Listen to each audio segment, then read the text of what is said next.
Welcome to Capital City News, your connection to Salt Lake City government. I'm your host, Poonam Kumar.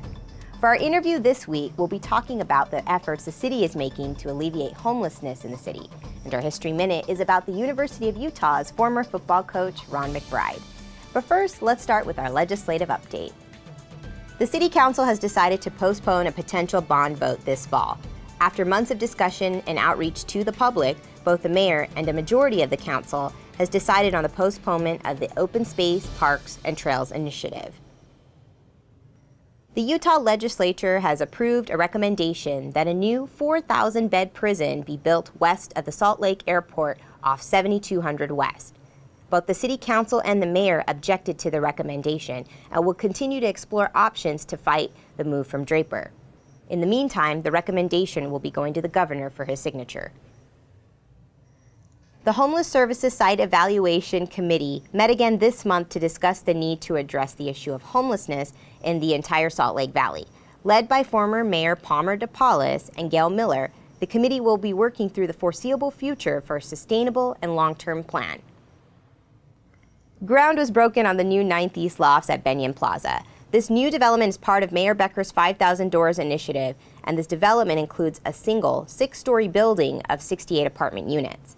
At least half of the units will be rented at no more than 60% of the area median income. For more information on affordable housing in Salt Lake City, visit slc5000doors.com and haslcutah.org. Homelessness is a problem that affects every community, and we're here to see what Salt Lake City is going to do about it. I'm Elizabeth Buelher. I am Salt Lake City's Homeless Services Coordinator. I think homeless issues are becoming more noticeable, partly because every year when the weather gets warmer, people want to camp out. They don't necessarily want to stay near the shelter or near the food pantries. They want to go out just as you and I want to go out and enjoy our park, so do homeless individuals. So we do have an increase in people camping out, things like that. So that means we're really stepping up our efforts. We opened the city's new transitional storage program called A Place for Your Stuff in July, and that is 350 storage bins for individuals to check out these bins and store their belongings. This helps them get jobs, find housing, things like that. And our police department has also stepped up their efforts. Once a week, we're rounding up shopping carts that are found in parks, neighborhoods, things like that. And when we pick up the carts, we're actually offering people one of our bins in our new storage program. That just gets a lot of this stuff off the streets and into storage. So we have a 6-point strategy that we've had in place for about a year that we continue to implement. Part of it, big answer for Salt Lake City, is housing. We believe in housing first. So we have 2 programs in that area. One called House 20, where we're getting the 20 most vulnerable people off the streets immediately into existing apartments. So right now we're working on identifying those individuals so we can get them into that housing. We're also, as part of the city's 5,000 Doors initiative, which is creating 5,000 new affordable housing units in the city, we're creating 300 new permanent supportive housing. That's actually housing for the homeless. We're also working with Catholic Community Services to expand the hours at the Wiegand Day Center, and that's a place for homeless individuals to go during the day so they don't have to be on the streets. Because of Salt Lake City funding, they're now able to be open 7 days a week, year-round. We're really happy about that. Our Homeless Services Site Evaluation Commission, or really the city's Facilities Commission, is looking at the location and configuration of those emergency services. So we're looking at the Road Home Shelter, St. Vincent de Paul's Dining Hall, the Wiegand Day Center, and see if they're at the best location to provide the services that they offer. We're also, our public safety, our police department has done a really good job of increasing enforcement, unfortunately, of illegal activities that are happening in the Rio Grande neighborhood.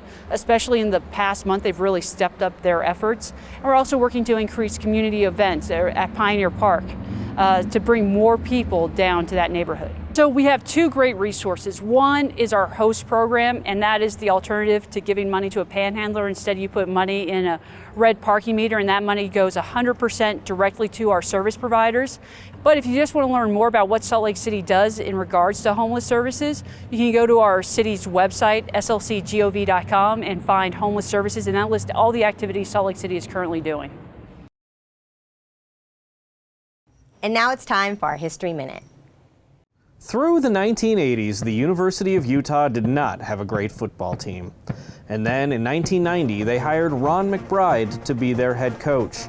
Utah was an underachieving program, he said that year. Their expectations weren't that high. When they hired me, they said, well, if you cannot embarrass us against BYU and be in about the middle of the league and be respectable, you can stay here as long as you want. The bar was low. McBride stepped in and by his second season gave the Utes their best record since 1985. A year later, he took the Utes to the 1992 Copper Bowl, which was their first bowl appearance in almost 3 decades. His 13 years as Utah's head coach were far and away the most successful of his career. With the Utes, McBride posted an overall record of 88-63. He took the Utes to 5 more bowl games. His best season came in 1994, though, when the Utes won a then record 10 games and attained the highest postseason ranking in school history. McBride had raised the bar so high for Utah that it proved to be his undoing. After losing 5 close games and a 5-6 finish in 2002, Coach Mack was let go.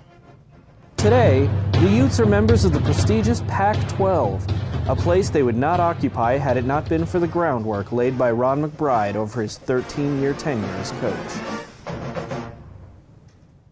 That's it for this week's Capital City News, your connection to Salt Lake City government.